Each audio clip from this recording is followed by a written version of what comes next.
Alright guys, welcome back to the dually build series where I am taking this truck that I got from 74 Auto and building it into my own custom. I don't even really know what it is at this point. I've been calling it a tow rig. I haven't towed anything with it. Matter of fact, it's gonna be a little while before it's tow ready. Anyway, if you guys don't know, 74 Auto is a reseller out in Missouri where they buy and sell salvage title vehicles, sometimes completed projects. They buy them from insurance companies and they sell them to us wholesale for stupid cheap so we can get them back on the road really easy, like what I'm doing with this truck. Really check out their stuff and see if they got anything that you like for your own project, or if you want to buy your own already completed projects. You have all the benefits of a rebuilt car without having to do any of the work yourself. They sell those at recar.com. All the links are in the description if you want to check them out. Sell you anything in between a Malibu and a McLaren, so go and check it out. I have no particular order in how I'm going to do things in this video, so just sit back and video. Let's do things. Good morning. Morning? For me it's morning, I don't know about you guys. But right now I'm sitting in the dually at Justin's shop. We got to do some recording for a video that's going to go on Rap Life. If you guys don't know what that is, it's a channel that Justin and I have kind of like created together where we create a bunch of different cool shit, but the video that's going on there is going to be really cool. However, I figured while I wait, because I got here pretty early. Normally he doesn't. I told him I was going to be here at 9:30, but I got here at 9. I figured while I'm waiting to do that, I know this video is kind of taking a weird direction right away, but see this hole right there? That's where your microphone goes for when you talk to people and stuff on your computer radio thing. Totally ripped mine out while I was doing my headliner, and it's been like that for a while now. I tried to solder it. I'll be honest, I have not soldered anything in years. Wait, no. Yes? Yes. Oh, I'm so bad at this. Screw this. I'm just gonna order another microphone. And it came out awful. I did not do a very good job because it was so small, and I haven't soldered in years. It's not like welding. So I said, screw it, got another one. Figure while I wait, might as well plug it in. Pretty simple. I don't know if I'm gonna be able to do this on camera though. The thing is, I already have a black. I went ahead and painted my OEM one of these black. So I'll probably have to do that later. Ah, there we go. Very hard to get in there, but that's just where it goes. These are all the fiber optic cables. Push that back up because we'll never have to do that again. And I'll place it with the black one when I get home. Let's do a test call. Morning, kiddo. Padre, can you hear me? Yeah, everything okay? All right, that's awesome. What? I just fixed the microphone in the truck, so I just gave you guys a call to test it and make sure it works. You very much got it fixed because I can hear you loud and clear. That's awesome, man. Good, man. I sure love you. Padre, I love you too. Okay, buddy. Bye-bye. Bye. He doesn't know that he was on camera, so hopefully he's not too mad, but that's good. I'm glad that it was just simple plug and play. I was really worried that I ripped some more wires out, but I'm glad that I did not. All I gotta do now is just replace this little thing at the end of it with the black one. That part's done. And while I'm thinking about it, I got the little black cover that goes over the microphone that I painted, which did really well. Just gonna pop it back on.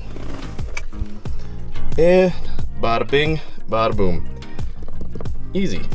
All right, now before I finish working on the speaker box, I got all the wiring ready to go. Oh, not ready to go, but I got the wiring and stuff. But before I finish that up, the other day it was really hot out and I turned on the air conditioning and I noticed that it was blowing air and it was cold, but it wasn't blowing a lot, not blowing very much air at all. So I cranked it up to full like stank, which I haven't really done in this truck yet, and it's making a really weird humming noise. And I'll show you guys. Just reach over there, get that in there. Come on, here, come on. Crank that all the way up. You hear that? You hear that humming, that buzzing? It only happens at full stank. If I turn it down a little bit, it'll go away. But when you put it back up to full stank, that like humming noise comes back and it doesn't blow a whole lot of air. It's blowing some, just not a lot. Which, I haven't heard this noise in a while, but usually means one thing, and would make sense too. So if you guys remember earlier in a couple episodes ago, I went to change the air filter for the cabin, which, it filters the air that comes through the cabin. And there wasn't an air filter to begin with, which means that anything that comes through, like big, like leaves and stuff, goes right through and into the blower motor, which to me means there's a bunch of crap in my blower motor. That buzzing noise at high speeds is usually what happens when you have like a leaf or something stuck in your blower fan. It just makes a weird noise, and if you have stuff stuck in your blower fan, it really cuts down on how much air is getting put out as well. And on this truck, your blower motor is somewhere in here. I don't know exactly where. I think it's right behind this panel here, this little kick panel. But if I had to bet, because there was no air filter, that means everything was going right into your blower motor, all this crap. So if I had to bet money, we pop the blower motor out, there's just gonna be a bunch of shit in it, which I'm not looking forward to. Looks like this cover is held on by this little 10 mil right here. Oh no, that's probably like a 7 or an 8. Yep, it's a 7. Really? Dude, come on, man. This is ridiculous. Yeah, I'm just gonna yank that out because it doesn't need 4 screws. Yeah, whoever designed this panel at GM and decided that this needed 4 separate screws to hold on this light kicker panel, email me, we need to have a talk. All right, so this is the blower motor down here, this big chunker. I believe if I just take these 2 out, it should unlock. I think it's a twisting and a locking one. I did one of these on an old truck back in the day. Not an old truck, but just like slightly older, like a 2010, and it was a little bit different. You just twisted it and it unlocked. But I think these hold this in place. Like these are like T10s or something. So I'm gonna undo those and then see if it just twists out. There's another one back here. Although it doesn't seem to lock in and out, it just kind of falls out. Let's see what... Oh, well, that is not jammed at all. I definitely expected this to be clogged with stuff. Maybe if I look up in there, I'll see something. This actually doesn't appear to be clogged at all, which is not at all what I was expecting, I won't lie. So I pulled out the air filter and checked to make sure it wasn't clogged. There really wasn't anything. There was like a little bit of dirt and stuff on it, so I knocked that loose. Like for the most part, the noise aspect of it is gone. However, I think I figured out the volume issue with like how much air comes in and out. And while I was testing out the air conditioning, I was making sure, you know, I was like, okay, I wanna make sure it's just coming through the forward control. So if you press this, it should just come through these upward vents. Even though that this one wasn't pressed, I was still getting air coming out of my feet area, which obviously is gonna dilute how much air comes out of here. We're doing some more research, found out that this could be due to either a faulty blend door actuator or just one that needs to be re-greased and whatnot. Take the actuator out, which is down underneath there, and just take it apart and look at it and make sure. Oh man, am I dumb? Okay, don't listen to anything I said earlier about the blend doors. I was under the wrong impression of what the blend doors were, which is this module. This is the blend door module. Blend door actuator. Basically, there's a little electric motor inside here. Turns this little thing against these cogs here. Opens and closes little vents inside here to direct the air. I thought that this blend door kind of controlled whether or not the air went to your feet or not. I was wrong. Blending door actuators actually control your passenger side's heat, because you can separately choose warm and cold. So like if you're a passenger in a lot of GM vehicles and some other vehicles, then the passenger gets their own heat and cool options. This is controlled by that actuator down there. I was under the wrong impression, so that's my bad. I hopefully will correct you guys before you guys start doing shit like this yourselves. But basically, when you want more heat than the driver, that little door opens it up more towards the heater core and allows more heat in, and it blends the air, which makes sense why they'd call it a blending actuator. In my head, it made sense otherwise. So that is not the cause of the feet being blown all the time. And I believe the mode actuator, like feet, head and feet, etc. That one is on the passenger side, I believe, in a way that I not only cannot get to right now, but I just don't feel like getting to it now. I don't know what I did jiggling stuff around. It seems to be blowing a lot better, so I'm just gonna kind of put this all back together and work on other shit. I feel like it's not that big of a deal. Now, if you think that I put all 4 bolts back in there, you're crazy. I did the American thing, which is to put 2 bolts in there and call it good. All right, now I just got the last little bit of stuff to do for the speaker box. Piece, 2, 3, 4 pieces left. Pretty easy stuff. Measured out, cut it, put it in. The last little bit is pretty simple stuff. Piece here, piece here, piece here, piece here. I'll put everything together and I kind of want to test it first before I assemble it. I just want to make sure everything works. Tap in the right wires, wire everything up. Once I'm satisfied, we'll see how it does. Pull it all back apart, sand all the edges, smooth everything to make sure everything lines up good. There's some gaps that I'll make sure fit really well. Seal it up, and then call it good.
Alright, so I've kind of got it all jigged up here how I wanted to go. Like I said, this is just a test fit, and I'm actually going to test the sub, I think. I do need to do the wiring, and there's a couple different ways that you can wire subs like this. So I have two 4 ohm SVC or single voice coil subwoofers. Originally I was going to bridge the two subwoofers, but I've talked to a lot of people, so a lot of specialists about this box, about subwoofers, about subs and stuff like that. And I don't think I'm gonna do that. I will check first to see if my amp has a wiring diagram on how they would prefer it, but I'm pretty sure I know how I'm gonna wire it. Look at this, certified, how cool. Here is our amplifier. Power chart. I don't know what any of this means. Okay. So here we go. Now that I've got it kind of all like jack assembled, I am going to kind of test fit everything, or like wire everything up and do a test.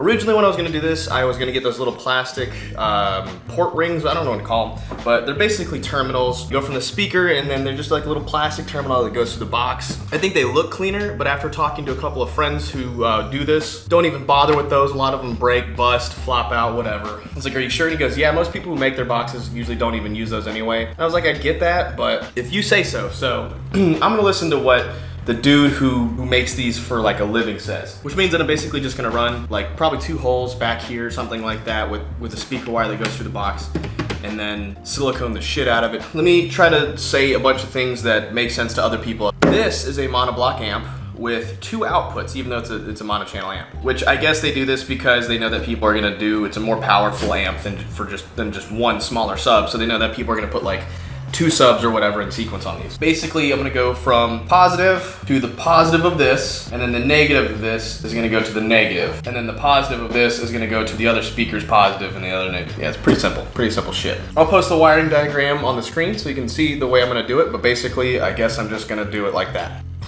Now is actually where I start to get nervous because, to be honest, like, wiring is not me. Good at it, I don't have fun doing it. It's not something that I enjoy, but I like learning. So that's what I'm gonna be doing. So I'll just put these upside down for right now. I've got a positive and a negative. I guess these just kind of press in there and then you tighten them down. Is that how that works? Then I got about a 15-foot worth of speaker wire, which was donated to me by one of my local audio shops. Not donate, I paid for it. This is not expensive, by the way.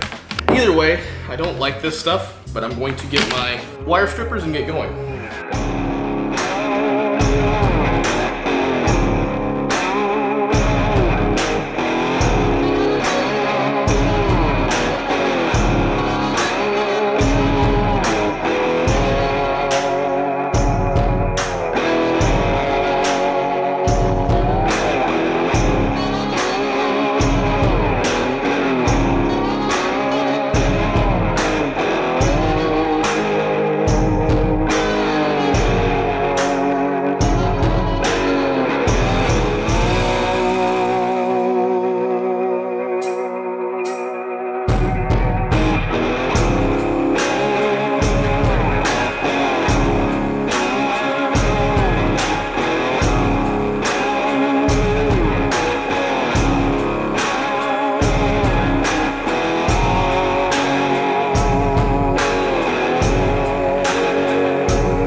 This is just a temporary placement, I think. I'm not sure if I want to keep this here. I just thought it might be a good place to keep it out of the way while I test stuff.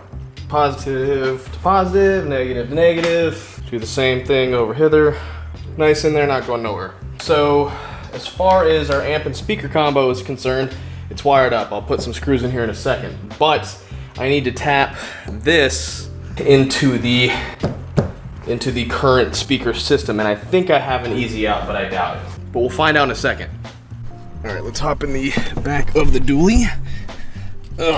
Now, because I'm gonna do my best here, but because this truck has a Bose system already on it, according to some guy on YouTube, you can just tap into the Bose's positive and negative signal wires. So if you go up underneath your seats here and you have the Bose system for your truck, like I do, you'll find your amplifier back here. It's kind of tucked away here. I went ahead and pulled out the connector that I need, but it's the far right connector in the amplifier. And I'll link the guy's video in the description, so if you really need this step-by-step detail for this particular truck or your model or whatever, then you'll have a better video. But basically, it's behind your little kick panel back here. Like I said, this is your far right connector on your amplifier, and on your amplifier for your OEM sub, you'll find, God, there's no good way to do this. Yeah, so on this connector here, you'll find a thick gray cable and a thick blue cable, both of them with black stripes, and those are your signal wires. So just using a line converter, I can basically just tap into these, and that will wire us up, supposedly. All right, so I have here a gain adjusting knob and one of these little line converters. And I won't lie, man, this thing does not feel good. It feels really cheap, but I'm gonna give it a shot. The way this works is that I basically just, because it's mono channel, there's really no point in getting crazy with left and right. I'm just basically gonna put the two positives and the two negative wires together, tap those into the signal wires.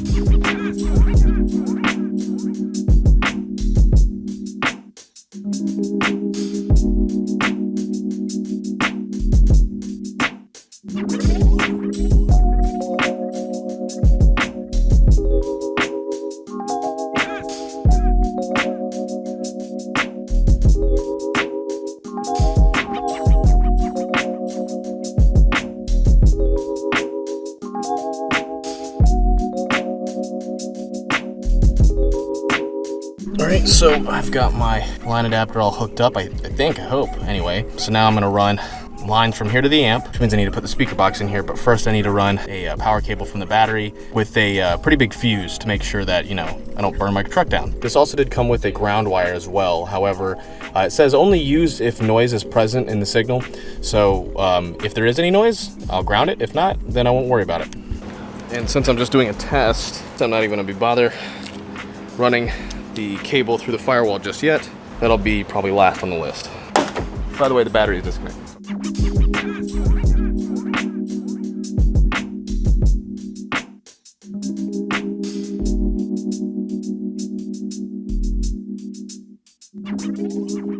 Sub in here, volume control. Now I need to wire the positive and the negative. Get a bunch of extra wiring for no reason other than the fact that I like to have a bunch of wiring. To make things super simple, you've got your gain control knob from the line leads that I made earlier, from the positive and the negative into here, and then from into here into the amplifier. The positive in the amp and the negative in the amp, or the ground, which is right here. And as long as you find just a good place to ground it, you're fine.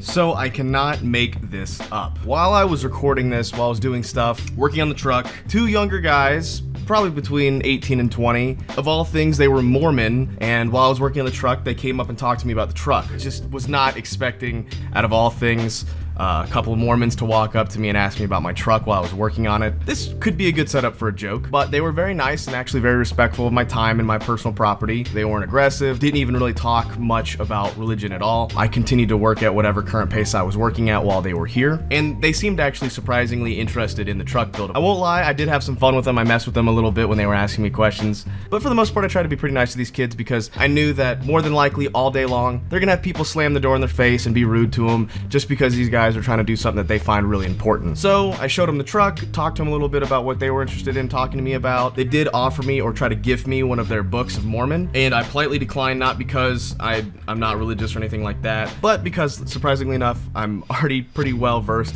in the Book of Mormon, and I told them just to save the book for someone who could benefit more from it, or someone who was really interested in it. I just thought this was pretty funny though. Like, while I'm knuckles deep in work, I had a couple of Mormons come up to me and talk to me about my truck. It was like a scene out of a movie, man, but again, these kids are really nice, and I could have really messed with them for YouTube, but I decided not to because I wanted to be nice to them. But yeah, very strange interaction for the day, man. Very interesting.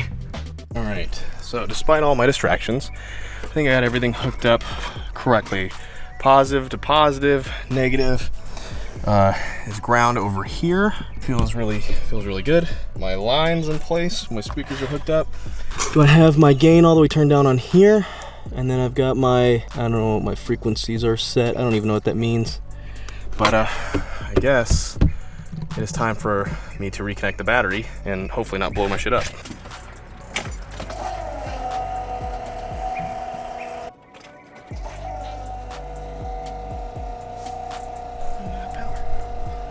Okay, so the first like 4 times I've tried this, it has not worked, but I think I've got it figured out now. See, I forgot the remote wire. Well, not so much as forgot, just didn't think I needed. Explain that in a second, but it's really quite dumb. See, I thought that the remote wire was optional with this sub amp. It said something like optional remote turn on, but really what it was saying was that there's 2 different types of remote turn on, both 12 volt and some other way that I'm not gonna care about, but essentially, unless there's 12 volt power going to the remote, it stays off to keep the battery from killing itself. So I've just kind of piggybacked off of something in the meantime to see if it works. But realistically, this will be like my 5th time seeing if I can get it to turn on, and if it doesn't turn on this time, I think I'm gonna probably have to pack it in for the night. Oh wait, does that power? Okay. Okay, we got power.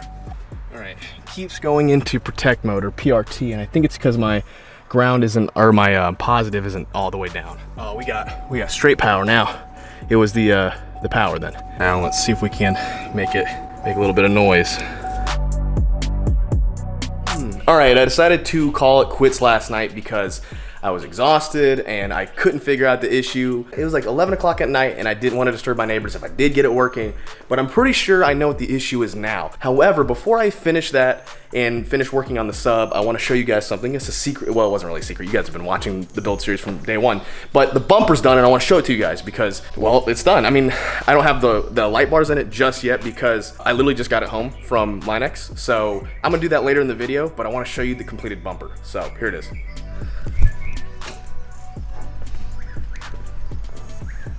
Man, that thing came out insane.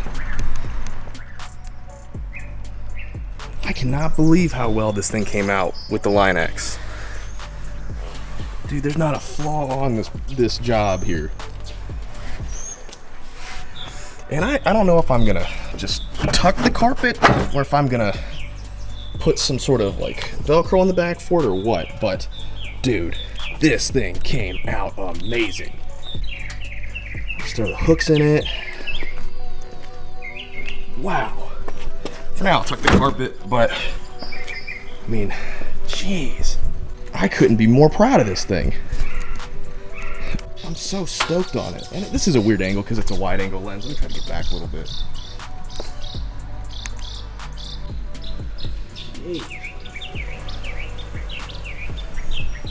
I'm telling you, man, when this thing is all done up, that is gonna be like the, wow, what do the Italians say? Pasta la resistance. It's okay, I'm actually Italian, I know that's not what they say. They say pasta la vista. But, dude, very happy with the way this thing came out. I don't know, this is the grill that I've been kind of working with here. But the more and more I look at it compared to this grill, I really like this grill. The only issue is that the whole thing is like covered in either like a coating that looks like chrome or like, I don't really know, but it's all peeled up, and I want to use this, I really do. However, the problem is that I paint it black. I could just order a new one of these online, like a new black OEM grill. The problem with that is that they're really expensive. Like, I feel like for the same price, paint this one black, you know, put some work into it and save me like $490 with just a little bit of elbow grease, but at the same time, it's like, I don't know. I've done a really good job about trying to like make everything myself for this project, and I still have a lot of fabrication left to do. Headache rack, rear bumper when I pull the frame. Actually, I think that's really about it, but there's some more work into that. Either way, I think now I'm gonna focus on getting the subwoofers working. Getting the subwoofers working. Why is this so hard for me? Getting the subwoofers working. I think I figured out what the issue is. I think the issue is that I've got power, which was the issue at first. My ground works and my remote wire works now. So now I definitely have power. The issue is that the subs aren't receiving power, or they're not receiving signal. Pretty sure they're receiving power. I checked the connections on those. I'm almost positive that they have power running to them, which means that it's probably the signal wires that I tapped into. And I think because of the taps that I used in the location of the wires and like how hard it is for me to get my fat shoulders underneath that seat, think that the signal wires aren't really tapped. Usually people use like these posi taps for those, and I don't have those with me right now. I think there's another place on the passenger right door where I can hook to the low pass speakers. Correct me if I'm wrong, you have high pass and low pass, and if you tap into high pass, the subs sound like shit because the signals are going on the highs rather than the lows. The passenger rear door, the back right door, I believe has low pass speakers in those, or low pass frequency. I mean, I think I know what I'm talking about, but I'm not sure I know what I'm talking about. Regardless, I think the Bose system in this truck's really funny. If you have a Bose system, it's much harder to like find a tap, and that's why those two back wires are good. If those door ones don't work, I'm pulling out the back seats because that's what's preventing me from getting in there. So we'll see if we can tap into the rear door first, and then if that doesn't work, we will remove the seats and tap into the back wall. All right, according to another YouTube video, there is another tap in here somewhere. Push a little plastic pink clip from the back, pull it forward, and then you should just be able to squeeze this, pop it riggedy right on out. Look at that. I think it's the blue wire with the black stripe, blue and the white.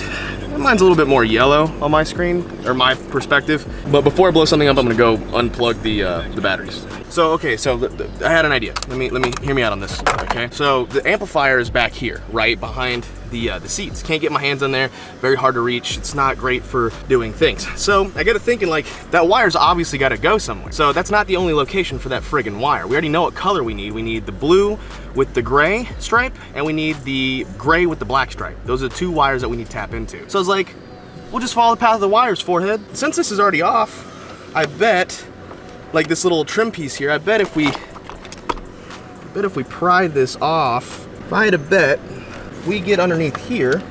Oh yeah. Oh man, look at that. That's what's up. Bada bing, bada boom. I can already see it here. We've got our gray with the black wire, and we've got our blue with the gray wire. Let's take you guys off the tripod. You guys see it? You guys see it in there? You've got the two wires that we need to tap into right here. This is a much easier place. I don't have to remove the seats. I've got all the room in the world to work with.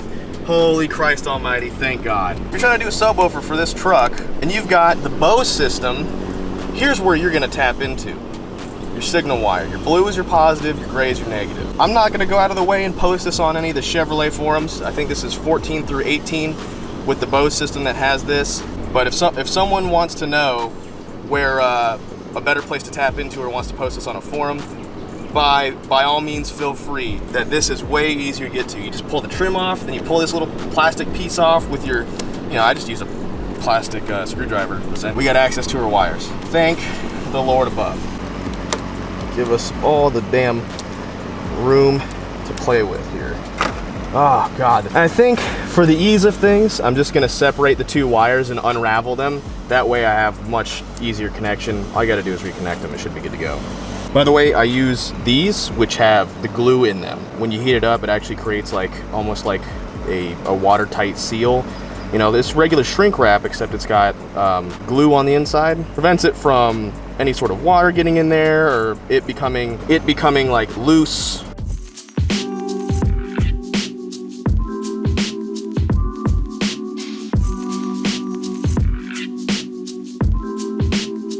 So now I have really good points of contact for my signal wires, and as far as I'm concerned, that should give us excellent signal power, way better than those shitty taps that I was using before. All right, so I've got positive, negative, grounds capped off. The rest of it looks good. Let's test it out. turn down bass boost. Turn that all the way down. I don't know anything about the frequency thing, so I'm gonna turn that back down. Gain, definitely turn all the way back down.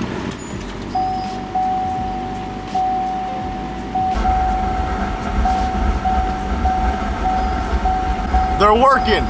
I can feel them working. All right, they're working now. Let's do some music. It's gotta be something specific though. It's gotta be the first song. Oh shit! Look at that! It fucking works.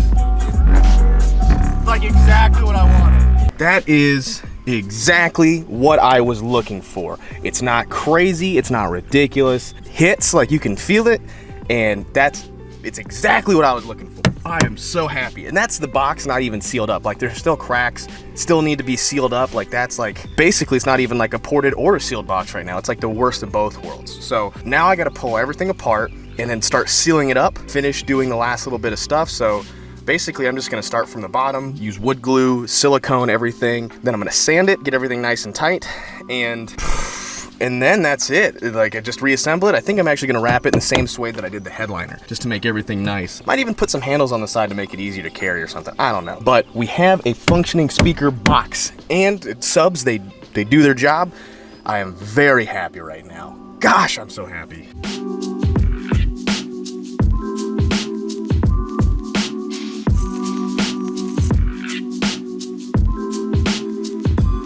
Now I'm going to basically just disassemble this box, trim, clean it up, and whatever.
These will make for good biscuit joints. I believe that's what they're called, where you just kind of glue these on a corner, add stability to it. So I'm gonna set these aside.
I let this dry. This wood is nice and dry now. The wood glue is, which is important, nice and strong. Bonds. Now I have a silicone and a caulk gun, and what I'm going to be doing is basically just siliconing every nook and cranny of this box to ensure that it is 100% airtight for a sealed box. That's really it, I guess. It's kind of like the last thing.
You guys can hear me over the rain. Last step is to kind of wrap this box. So I got two different types of material that I'm going to use. One, I've got the headliner material, and that's going to provide like that soft cushiony feel that should help kind of extra seal the box up if it needs to.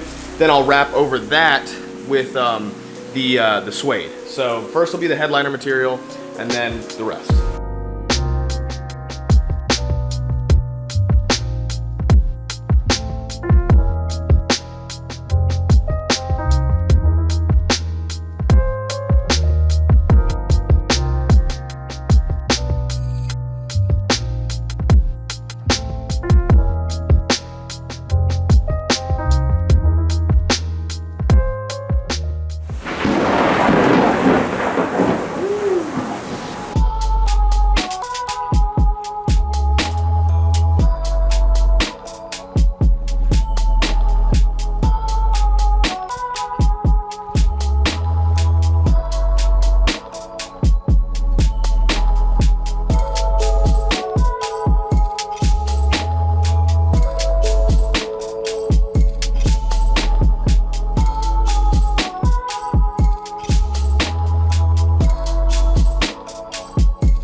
And here is our suede speaker box.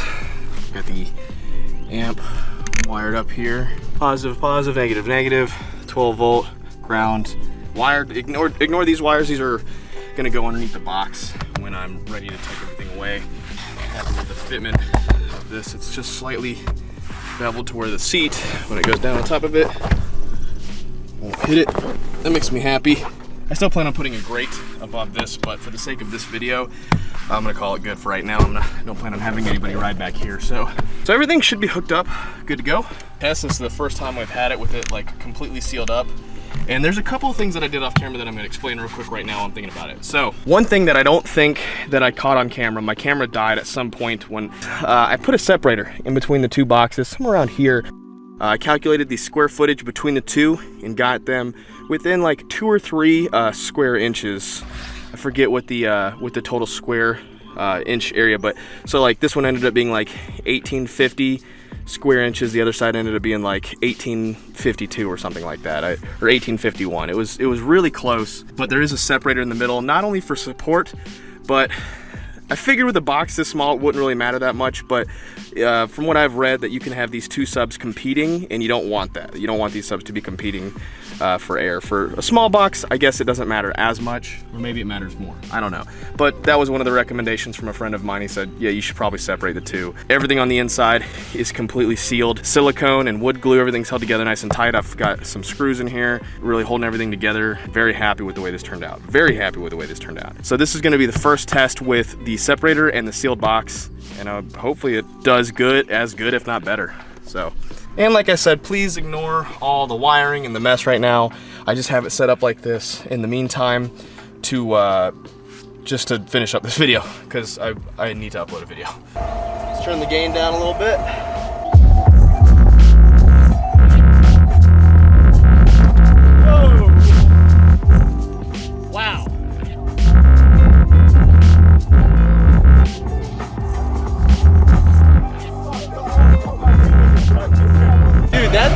That slaps.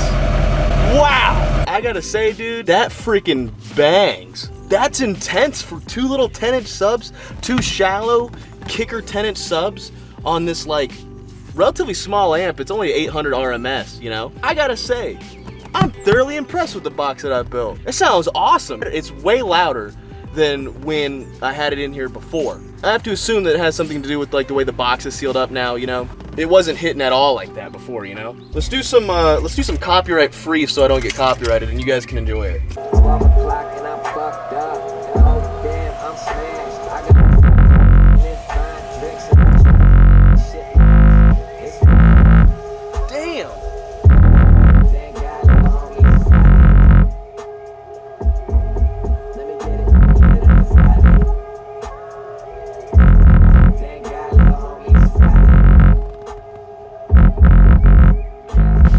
That is where I am gonna end today's video.